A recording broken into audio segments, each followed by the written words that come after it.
Hey, good morning, and about to do something I've been wanting to do for a long time.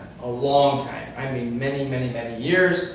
Over the course of the last 15, 20 years, I've been asked a few times to deliver eulogies and wedding toasts and speeches, and I'm flattered by that, but each time I think, oh, that could have been better. Oh, I'm sure I won't be asked again. Oh, I'm sure nothing I said had any impact at all, even though people afterwards had come up and said that's really great, and I think, well, that's what everybody tells everybody who's ever given a toast or a speech, and they say that's great. However, I write these from my heart, and I feel like I would like to put them all together as something for my children to be able to watch so they can know the members of their family who've gone before them, and a little bit of what makes me came from them. And this is something I wrote about my grandfather, who passed away in, many years ago. I'm going to say 2004, when my oldest was just a little girl. So there was only one grandpa in the whole world, and we got stuck with both of them. That was his favorite thing. There's only one Don in the whole world, and we got stuck with both of them. And I didn't even know what that meant. I remember I got married, and my wife was like, "Why does Grandpa always say that? There's only one Kathy in the whole world, and we got stuck with both of them." She said, "It doesn't make any sense." But as I sat down to reflect on my grandpa's life and write his eulogy, it occurred to me that every man has three characters. That character which he shows, that character which he has and is, and that which he thinks he has. If my grandfather was standing here right now, he'd have an opinion or two. He might think we spent too much on flowers at the funeral. He'd probably say we picked the wrong suit for him in the casket, or maybe his Lincoln is parked too close to the other cars. And you know what? He'd tell you whatever was on his mind. I think that's comes with being an old man. In fact, I bet he'd even have a suggestion or two on what he'd want me to say at his funeral. He'd probably want to be remembered as the cowboy from the Old West.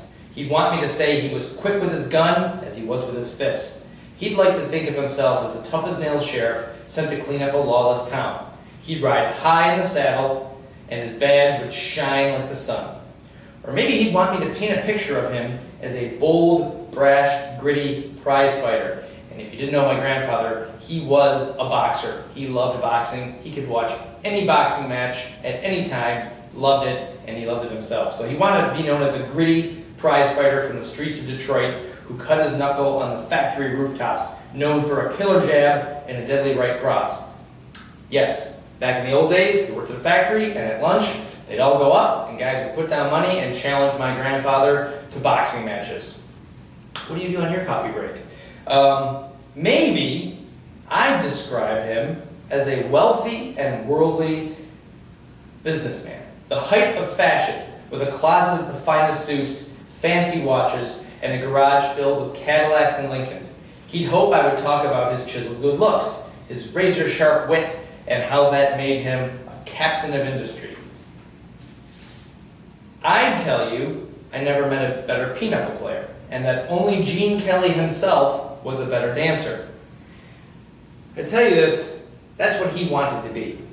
But it always seemed to me that Grandpa was always searching to become that character he thought he was. But as I said, that is only one part of a man's character. But it is the character that he showed and the character he was that brought us together at his funeral to celebrate his life. So I would tell you that nobody ever had a better brother. We know how he's looked out for his sisters and took up for his brother Ben if ever they got in trouble on the playground. Legendary stories.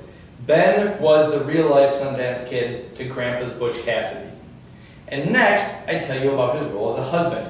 Has a man ever been more in love with his wife?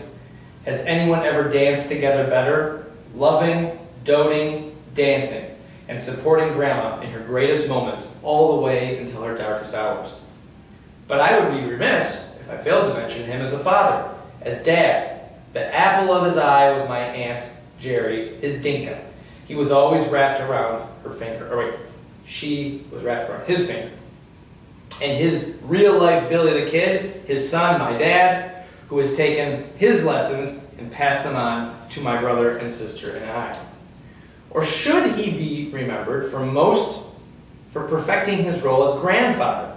It seemed effortless. It takes real talent to convince 6 grandkids that each of us were his favorite. But I know in his heart he loved us all the same.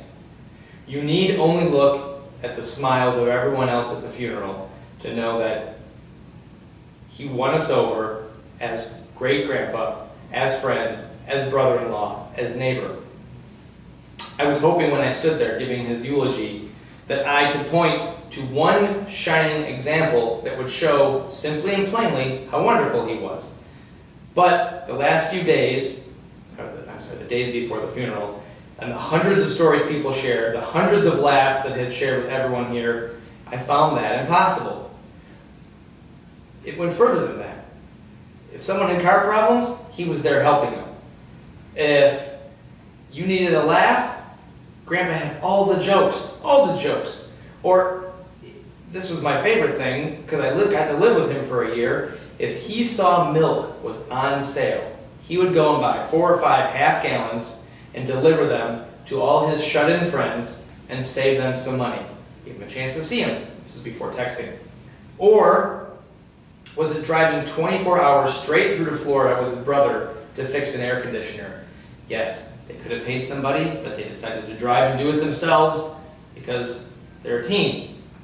Or was it every other day without fail going to sit beside my grandmother, though she no longer knew who he was and could not call his name?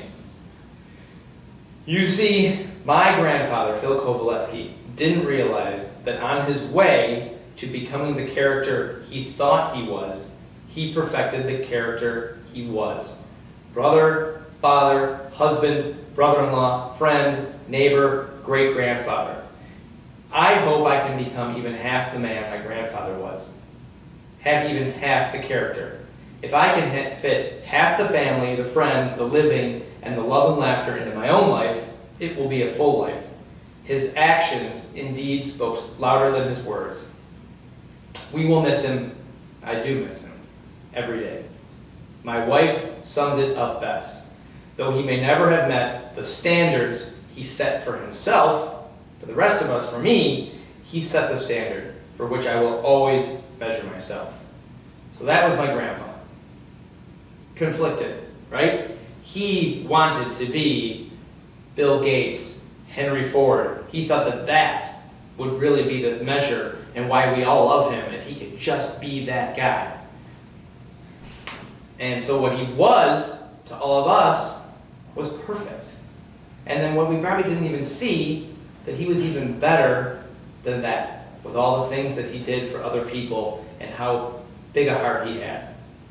So that was written 15 years ago, and it can be better. My goal now, I hope if you knew him, you've enjoyed remembering what I said at his funeral. And I think my goal is, I want to make this better. This was written 15 years ago. It doesn't tell all of the story, but there's a lesson here. There's a lesson that it's the character, right? Every man has 3 characters. That which he shows, all right? That's what, you meet someone on the street, that's Don.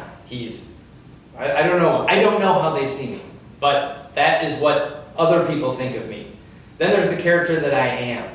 We all have deep, dark secrets. I'm going to show you this confident, funny, flicking on camera. What you don't see is that I'm sweating like crazy. It took me the better part of 5 years to actually turn on this camera and do this because I'm scared that people will say, what is Don doing? Why does he think we even care? Who cares? He's so full of himself. He gives those eulogies, and he loves to hear himself talk. So these are the self-doubt that creep in, even though I'm here on camera giving my eulogy again. And then there's the character that we think we are.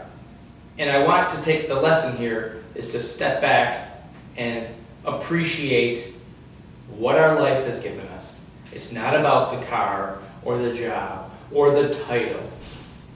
There's great, great people from every walk of life, every income level, every job title. And we need to appreciate everything in our life. If you've been blessed enough to have some really great things, kids, friends, any employment whatsoever, food on the table, and live your life. Thank you very much. I wish this could have been better. Day 3, I lived down week. Okay, that's it.